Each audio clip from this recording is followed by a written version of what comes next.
Hello and welcome to the Hume podcast, Roll and Roll. For those of you who don't know us, Hume is a recruitment training business co-founded by myself, Ed Khan, and Laura Hopes. And each week we're going to be giving you 10-minute snippets into our world of recruitment, tips and tricks to help you on your journey as an agency recruiter, and hopefully some laughs along the way too. We hope you guys enjoy.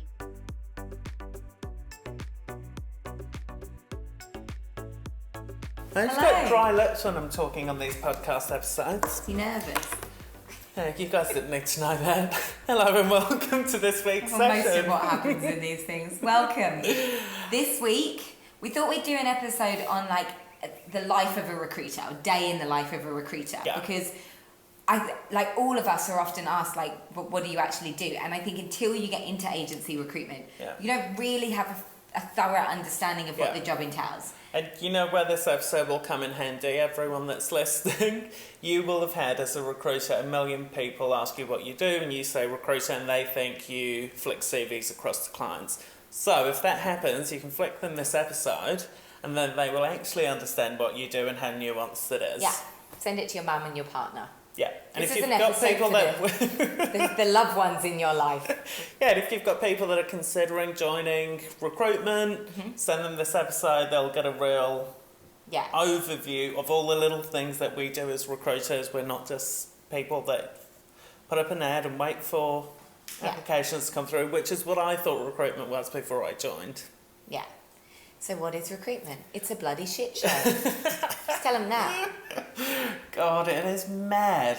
I don't think there's many jobs that have as much, and we were just talking to my partner about this, I don't think there's as many jobs that incorporate so many different elements of other jobs. Yeah. Yeah, and that's why I guess it's actually a really good foundation for going in other directions as well. Later on in your career, you see recruiters, when they leave the industry, go into 1 million different avenues. And the reason is there's so many different skills that you learn in this role. And God, I can't believe I'm saying this, because I hate this saying, because every recruitment agency has said it. What are you going to say?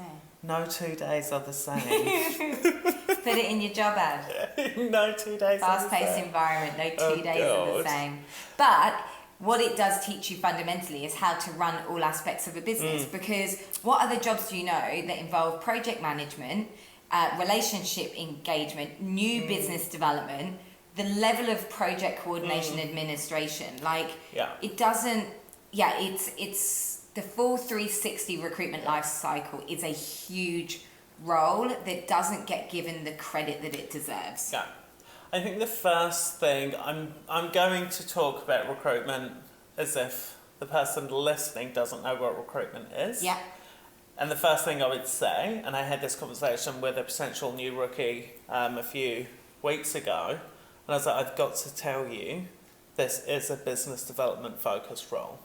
I'm like, there's no getting away from it, and I think you can't hide it. Often people get into the industry going, oh, this is like a HR role. I'm like, yes, it is, but also one of your primary functions as a recruiter is going to be business development, and that's not just client side, it's candidate side too. You're constantly having to develop business from both aspects, from your products, i.e.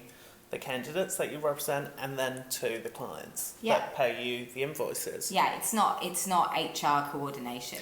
Yeah. And I think if you try and, if you look at it, you've got, all of the work that you do with candidates here, which we'll break into, then you've got all of the work that you do with clients, and then your job is to bring those two things together and manage that whole process. So it's kind of like two circles kind of coming into one, and then the bit in the middle is also your responsibility. Yeah, and the other thing is, I think when people come into recruitment from a business development background, they're told they'll do really well because they're a BD and they know business development, but also a word of sort of, not warning, but caution. Maybe awareness that, yes, it is a business development focused role, but it is so unique in its approach of business development because you are not selling something that's tangible and that's in your hand. Most other business development focused roles, you're selling a product, you're selling a service, you've got this cup, you've got this cup so you can confidently sell it.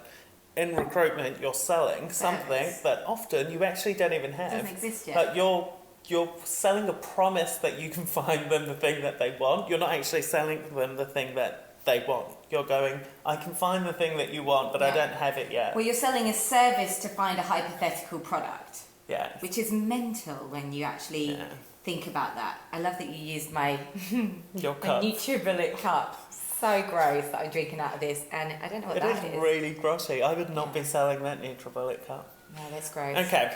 So quick fire. Quick fire candidates. Okay, candidates. You have to find candidates. That's one of your primary functions. Where do you find candidates? A whole heap of different places. Online, obviously, Seek, Jora, Indeed, your database, referrals from other candidates, you've got networking events, you've got so many different avenues to go outward and go, where are these candidates? So many places. So that's your first thing. And then you need to do that consistently again and again and again and again and always have that running. And so you need a process for continuously finding candidates. And the best candidates. You know, people who are looking, but also people maybe who haven't considered looking, but would maybe look. Yeah. Because, you know, they're open to seeing what else is out there. So you've got all of these different avenues that you have to explore. And then you have to actually assess whether those people are right for your job. So you have to go and find them, and then you have to take them through a really thorough screening interview process to find out what really drives them, what their experience is, why your clients would want to hire them, and really what is going to give them the best opportunity. So, huge amount of influencing skills in the interview process. You need to be able to pick up on social cues. You need to be able to be confident in what you're saying, because if candidates don't feel that you're confident in the search that they're doing, they won't trust you with their search and they'll go elsewhere. And so there's got to be a high level of confidence, a high level of understanding of the industry that candidate's in. Well, enough of an understanding that the candidate trusts you. A focus on building your understanding. And a focus on building trust. Because I think if you're in this role for the wrong reasons, that trust will be hard to build with candidates, and then it all falls apart. Once you've found the candidate, you've assessed them. Unfortunately, the job isn't done there. Then you've got to go and find opportunities for them. Yeah. And often, if you're in a contingent role, which is clients will only pay you once the candidate's physically started in the role, you often will not have the right opportunity for the candidate that you've interviewed. Sometimes you will, you already have jobs on and you can go, great candidate, I'm interviewing you for this specific role, but a lot of the time you're interviewing these candidates speculatively, i.e. you don't have a role yet for them. So you interview a great candidate, you assess them, you build rapport, now you're like, okay, great, I've got my product, i.e. the candidate, I need to now find companies that are looking for this talent. So yeah, and you think that would be easy? Like when I first got into recruitment, I was like, how hard can it be? I pick up the phone, I call someone. Like, if I've got a good candidate, surely they'll interview them. But recruitment's a highly competitive market, and most of the companies you're calling have already got recruiters that they've got good relationship with, that they've got good candidates from.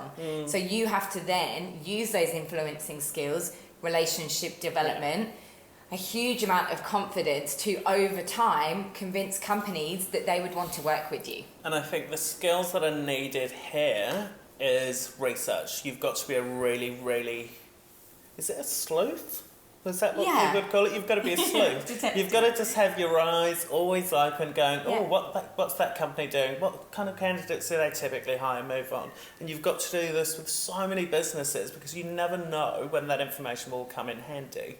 So it's being very proactive and curious and asking the questions, wanting to know more about the different businesses, so that when you do have a candidate, you go, aha, based on all of my research that I've done over the last few months, I know this candidate would be good at Hope's Consult or Hume's Go, because I remember seeing something a few months ago, they were looking for a trainer, I've got a trainer, let me call Laura and Des.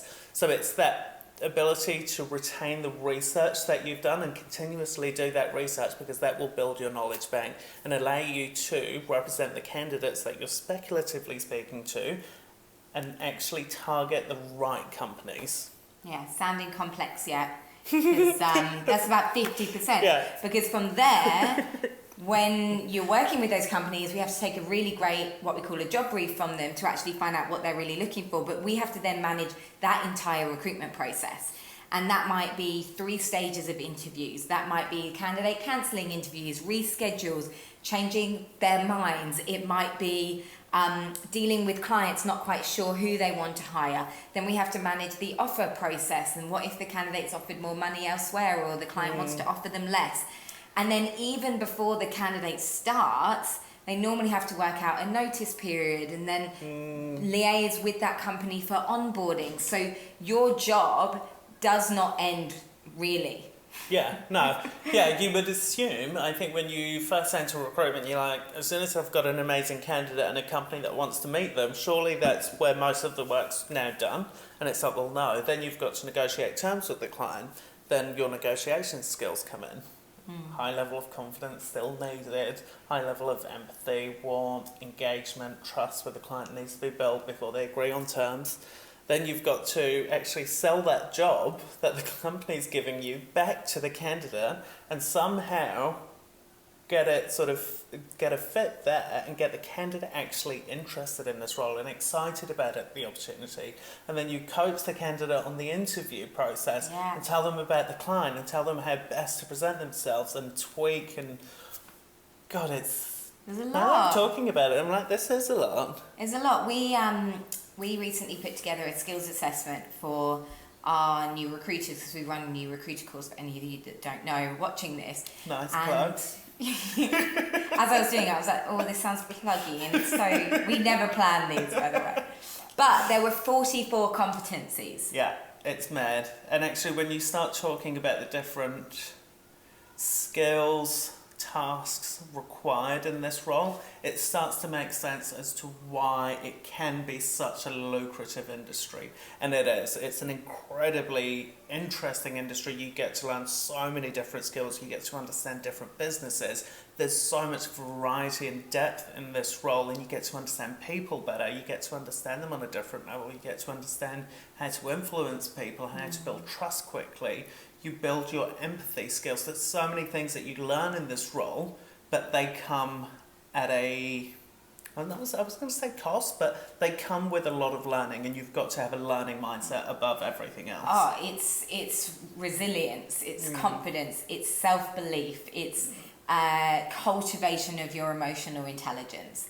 And this is why recruitment teaches you how to run a business and how to really establish strong relationships with people, because you're dealing with the psychology of people all day, and we've just spoken about that whole process. Then, we haven't even spoken about the account management piece. You then need to make sure that that client continues to work with you. So how do you maintain that relationship whilst they don't have jobs on for you to work? With your candidates that you've placed, how do you ensure that they're referring other candidates to you? So there's this whole focus then on continual relationship development and nurturing relationships as well. So it's a massive role. I mean, we wouldn't have been in the industry for 30 years collectively if we didn't feel it wasn't highly rewarding. You get to ultimately, with all of this in mind, you get to help people develop their careers, which essentially influences the way that they live their lives. Like for me, recruitment has been so rewarding for exactly that I've watched people change their lives through the work that they've taken on, and to be a part of that, to be a conduit for that, it has been extremely, extremely rewarding. And you know what?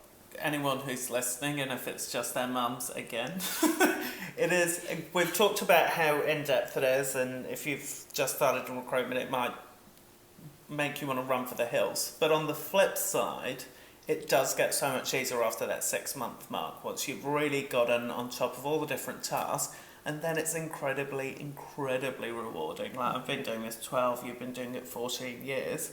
It has given me so many opportunities. I mean, I would have still been in Birmingham in the UK if I hadn't have gotten into recruitment. It allowed sponsorship. It allowed me to actually have a very good understanding of how to run a business before I ran my own business, and it gave me the confidence because I knew how to build money. I knew how to do business development. I knew how to do pretty much all aspects of running a business bar the accounting side. I already knew how to do it, and that was as a result of being a recruitment consultant. It was so broad and varied and exciting. And genuinely, hand on heart, I would not be doing anything else. No. And that's the reason why we train recruiters in our business. And I still run another recruitment agency. You still run another business we're across just recruitment. so excited to watch the next generation of recruiters come through, and we know what a difference agency recruitment makes to, you know, the industry in general. You know, which is really exciting to know that you can have such an impact on people's lives. So if you are considering recruitment, do it. Yeah, it and is amazing. feel free to connect with us and ask us any questions. We're so happy to support people on their journeys into this industry. Hope you would. Oh, actually, we haven't done a lol for today. This is rolls and lol. Have you got one? No. You know what is a lol? I'm staying at Laura's house in Sydney, and she has a pet bunny. Most of you will know. And he is super, super fucking weird. He's the weirdest bunny ever. Oh, no, I think they're all weird. And he is Don't say a that in little front of bit him. creepy. I got up last night in the middle of the night, and I came to Just the bathroom, watching you. and he was just literally sitting there, frozen, watching me. And I'm like, dude, it's 3 a.m. Why are you still up? Because they literally like at would night. not move. Yeah, and So it's he's, a bit creepy. he's snoring away. So Ez can say what he wants. He's my absolute baby. He is gorgeous. Yeah, Anyway, right. have a great week, everyone. See you next week. Bye.